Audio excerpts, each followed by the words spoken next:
Good morning and welcome back to Imagining Slocan's Waterfront Commons, one conversation at a time. My name is Jessica Lunn and I'm the current mayor of the village of Slocan and your host for today's conversation. I'm joined by Jordan Knott, who's councillor for the village of Slocan, and he is our co-host today. So happy to have him as part of this conversation. This series is a part of our lead up to the Waterfront Commons Symposium happening May 24th and 25th, where we will come together as a community to learn, share, and reimagine the future of Slocan's old mill site.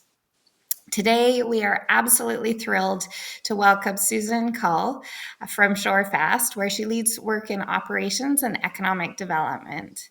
Susan is the Executive Vice President for Shorefast and the Executive Chair of Fogo Island Economic Development Partnership. Shorefast is an organization internationally recognized for its pioneering work in community revitalization on Fogo Island, Newfoundland.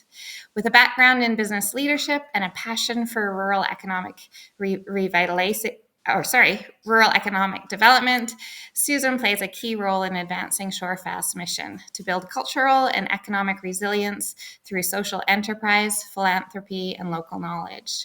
Her insight into how communities can harness their unique assets while navigating global change are particularly timely as we envision the future of Slocan's waterfront. So let's dive into this timely and inspiring conversation. Susan, welcome. Could you please introduce yourself and tell us a little bit about your role at Shorefast? Well, thank you so much for inviting me to be a part of this conversation.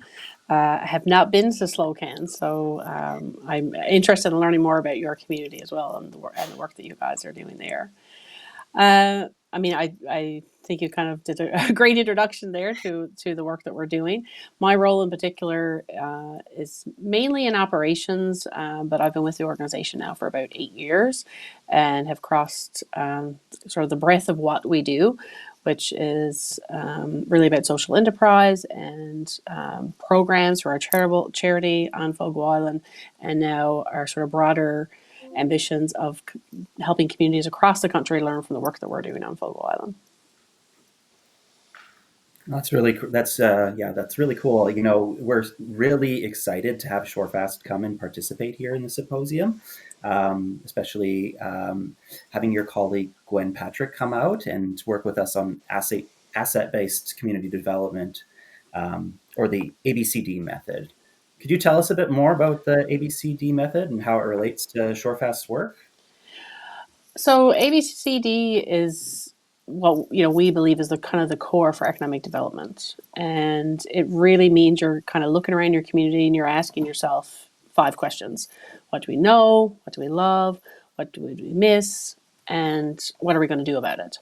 And so for Shorefast and our work here, that's exactly what happened. We kind of, looked around this community and what are all of the natural and cultural assets of this place, and then how can we look at that and look at how that would impact the economy of a place and how we could make a better, secure, and a resilient future for this community. In our case, Fogo Island, like a lot of Newfoundland, we have this really innate hospitality and beautiful landscapes, a lot of natural assets, and a long cultural history. So tourism really is kind of what brought all of those things together. And so for us, it was an in. But every place is specific. And so it's looking at what is the ABCD of your place, because every place has something unique to offer. Yeah, I mean, I think that maybe even some of the people who are listening here might be familiar with the Fogo Island Inn. These very, internationally recognized. Could you talk a little bit more about the inn itself and how it's an example of ABCD? So, tourism can be tricky, and it's in some ways, if you look at many places, they're all beautiful, and maybe tourism is something that people will think, oh, that's what we should do here. It's in some ways we say it's a dance with the devil, and what we mean by that is that you really have to carefully consider the impacts of tourism because it's an export economy. And so for Fogo Island, we're an island, and we have a ferry that has to get here, and That means that we can't have too many people come in that will impact the ferry system for the residents and for visitors as well. So it has to be very conscious about what type of tourism that we're going to have. And so because of those things, and because Fogwell is a small place too, it really boiled down to, okay, let's not have a 200-room hotel. Let's have maybe a 29-room inn. And in order to look at what is the economic impact of that, well, it probably needs to be a bit more than what, say, most hotels are charging, which, maybe $200 a night. And so this is where it landed on really luxury hospitality for us in a way. And it's because that's what fit for our community. And it's very unique to this place because we believe everything, again, back to ABCD, and has to be specific to the community in which you're operating in. And so for the inn, even though it looks very, it's architecturally very arresting, and maybe to some people it may not look like it's of this place, it very much is. It embodies the culture of this community. And so as soon as you see it, as soon as you walk through the doors, you see things that, I've grown up with my entire life, that anybody here would have, but really adapted in sort of a new way that they can appeal to a broader group of visitors who would come here and appreciate those things without maybe knowing sometimes the culture of a place, but you get to experience in a way that really is interactive for visitors. That's really quite inspiring. Do you have any stories to share where things maybe haven't gone exactly as planned, or? Well, I think with any community economic development project, there's always going to be things that don't go as planned. I've been with the project for 8 years now, so certainly I don't know if anything has ever gone exactly as planned. And I think that's an important thing when you're doing any sort of project, is that there's well-intentioned plans, but things are not always going to happen as you hoped, and there are going to be challenges, and to not get frustrated with those challenges, because that it's going to happen, especially in small places, because there's just a lot more logistical challenges sometimes than what may happen in a more urban setting. So for us, Shorefast, we really are a very innovative organization. So we try to tell our team that it's not really about failing. We try things, and sometimes they don't work, and you either pivot or maybe you need to stop doing something. So certainly we've had cases that over the years. I think maybe this is sort of a smaller example, but in addition to the Fogwell Inn, we have 4 other social businesses. So we also have a furniture and textile making business, Fogwell Workshops. And that was really established on using local knowledge and making more contemporary furniture with that sort of local knowledge. And so we partner with designers from all around the world who worked with local makers to kind of take those traditional ways of building, but now let's apply them in a more modern furniture. And that's the furniture that's in the Fogwell Inn. And of course, when guests came to stay at the Fogwell Inn, they wanted to buy the furniture. So then we sort of fell into the furniture business. One of the pieces of furniture we had been making was upholstered. And upholstery is not a skill set that our community initially had. Like, we would make things certainly out of wood and would make rugs, make quilts, but upholstery was not a skill that I would say was innate here. And so we really learned, maybe upholstered furniture is not something we need to keep making, because that's actually been quite difficult here. So we've made those pieces, but not intending to keep making them anymore.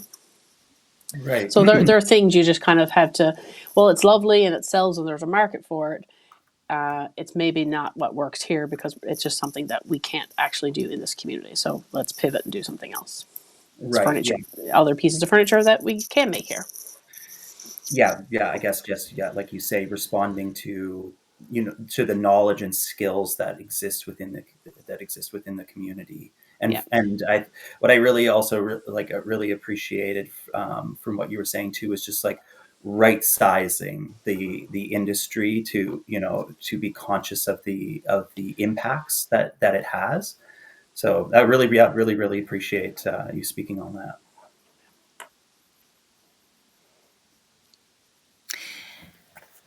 Excellent. Yeah, and very interesting as well. Just having the conversation about tourism and that it means, or it's different for every community, and what works in one community wouldn't work in another community.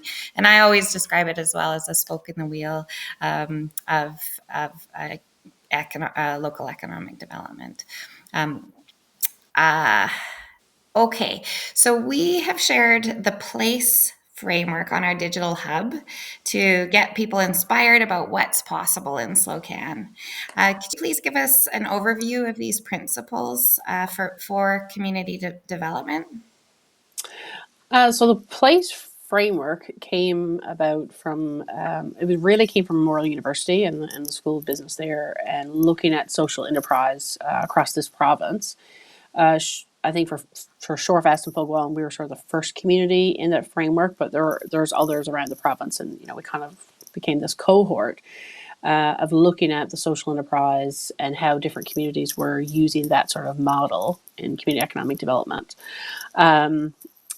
So I'm going to do a terrible job. I might have to look them up actually, because I can never remember the all the acronym. So maybe just give me a second. I can speak to each of them, but I can never remember them. So yes, promoting community leaders. So we realized in looking at I think it was 5 communities that were involved in this. It's really important to have like sort of community champions, we would say, because if there's nobody it doesn't have to be one person, but you kind of need at least one.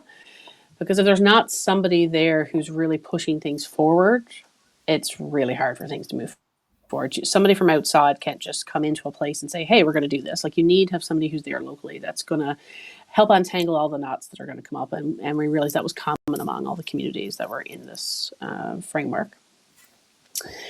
And the L for linking divergent perspectives.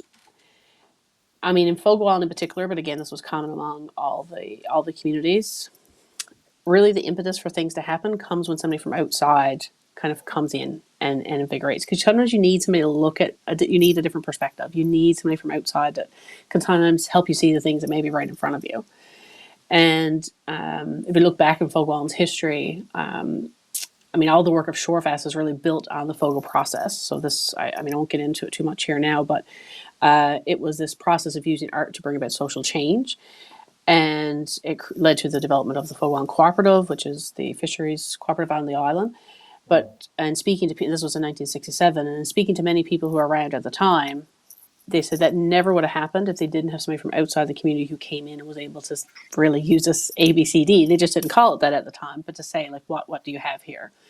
And similar to Shorefast, like, even though our founder is a Fogwallander and from this community, she had been outside for a long time and kind of could see the community at the 50,000 foot level. And so sometimes, but you need deeply local context as well. So it's linking the different perspectives together. And so we called it Shorefast holding on and reaching out.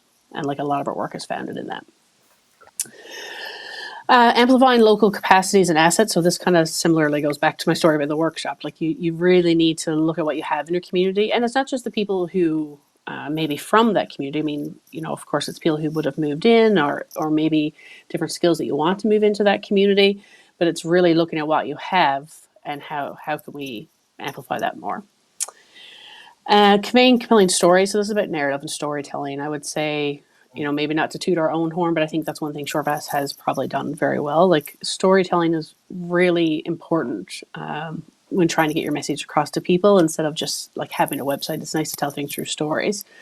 So maybe back to the Fogel process. These are 27 films that are on the National Film Board website, and again, they're beautiful stories, and they really help tell the message of community economic development in a heartfelt way that would be hard to do otherwise. And lastly, engaging both and thinking. So we do have this sort of expression at Shorefast that it's an and so we don't like to look at things as either or. So it's, things that you're doing in a community shouldn't have to be we can do this or we can do that. Sometimes you may have to make decisions around doing one thing over another because of priorities and resources, but we shouldn't think that things have to be like a zero-sum game. Like, we can do this and that, and everybody's perspective and ideas are important. And so how can we build it together rather than working against each other? I love that. Because sometimes when you're brainstorming or just when it's not clear what's coming next, folks can get scared. It's like, oh, I have a great idea. And if you have a great idea too, how do we do that? But so I love that it's not an and or, but yeah. And if we can capture that energy and the talents that we do have, there's opportunity for whatever the outcome is will be that much better. So really, really excited about our conversation that we're starting with the community. Just to really look, we have so much talent in this area. We have so many skilled people. We're in a beautiful location. But this is the starting point for us for having the conversation with community. So again, super Exciting. exciting, and yeah, and really appreciate the wisdom that's coming from Shorefast, and I'm really Mm. hoping that folks will come out and to the symposium and learn, so that we can learn together as we embark on this journey. So. I mean, it's so amazing to me. I mean, I'm from Fogo Island. I was born here, and I mean, pretty small place. We're 2,200 people, so it never ceases to amaze me when hearing from people, across the country that have heard about Fogo Island and can learn from what we're doing, and that's really what we're all about, is sharing these ideas and resources to people. So yeah, it's very exciting for us as well. Mhm. Yeah, I really connect with that, with the place framework and the idea, and the ideas that center it, because I think that's really a lot of what we're trying to accomplish here with this Imagining Slocan's Waterfront Commons project, is really grounded in those principles, like you say, of really just trying to learn from what you know innovators like yourself are doing, but also learning learning from the local knowledge that we have here, and trying to bring the whole community into this process, and into, like Jess says, this extremely exciting time where we are really daydreaming about all of the incredible potential of this community and of this site. you know um, I guess, like, it's because, like you say, there's a lot of work that Shorefast has done, Fogo Island in Fogo Island Arts, and all of the other projects that Shorefast has been a part of, on Fogo Island, and also, off of Fogo Island. And I guess my question for you is, from all of this experience, what other advice do you have for us as we continue the planning process for this site? Uh, I mean, I I think for me, as being somebody from this community and living here, well, all these things we're trying to do, it can be hard to listen to the community and not get discouraged sometimes about what you are doing, because there's always going to be people, and I was in that sort of group of folks when Shorefast work was really starting, to think, oh my God, this idea is crazy. This is not going to work. This is going to change our community. Like, those things you're going to hear, that those voices. And we have this expression here that, you have two ears. One is for listening, and then the other, you're slightly deaf. And it's a little bit like, I guess my advice to anybody doing this, um, it's important to listen to everybody, but let's not get too hung up on the people who may not see the big ambitions and the big ideas, because I am definitely guilty of this myself, and I had to put myself in check a lot of times to stop looking for why something can't be done, and why not do it instead of why can't it be done. So that would be the one advice I would give somebody. Absolutely. Yeah, thank you so much for that. Excellent. Well, thank you so much, and that is good wisdom. That like we're this project really is about coming together as a community. It's a starting point. It's brainstorming ideas, and it is true amazing how quickly we can go into reality, or how could that be possible. But I think that the key, some of the key pieces about looking what do we have, and we have so many assets, we have so many skilled people, we have a beautiful place, we have the people who are here love it here and Uh, they choose to be here, but a caution as well is sometimes when you love it, your folks get worried about changing, or what does change mean, and everybody processes change differently as well. So just I'm conscious of that piece as well. But at this ideas phase, let's think about what is possible, and then we can move towards that as opposed to fear-based. And we're inviting everybody in the region. We're a valley. We're a very small village in a long valley, and in some ways, we're described as an inland island because there are ferries in each direction, and there's huge mountain passes. So we are quite rural, and we're remote, and we're definitely a hidden gem. So with purchasing this site, with the village purchasing it, it's positioned us to be creative and have a little bit more control of our future. So I think that's the hope and the dream of this process. We're really excited to have the conversations with the community, and again, it's a starting point for us, and we're really excited to hear from the community as well some of the ideas, so we can start shaping a shared vision together. well, that sounds great, and sounds like a beautiful place, and that Yeah, you've got the right people there. So yeah, looking amazing. forward to seeing what you guys do. Yeah, excellent. Well, thank you so much for your time, Susan, for joining us, and thank you, Jordan, for joining us. Jordan actually was the first on council. He's like, "Have you heard of Shorefast?" And it's like, "No, I haven't heard of Oh, Shorefast." And it's like, so for us, it's just like, "Oh, I did some googling and some reading, and it's like, wow, that's pretty cool." There's some synergies, so we're thrilled and so excited to engage with Shorefast at our symposium weekend. I'd like to thank the listeners who have joined us for this episode. And if today's episode has sparked something for you, we'd love to see you at the Waterfront Commons Symposium on May 24th and 25th. This is an invitation to imagine boldly, listen deeply, and help shape what's next for Slocan's waterfront. For folks, please learn more at waterfrontcommons.ca.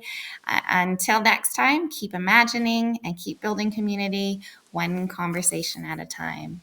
Thanks, Jordan. Thanks, Susan, and have a Thank you wonderful so much day. for your time, Susan. thank you.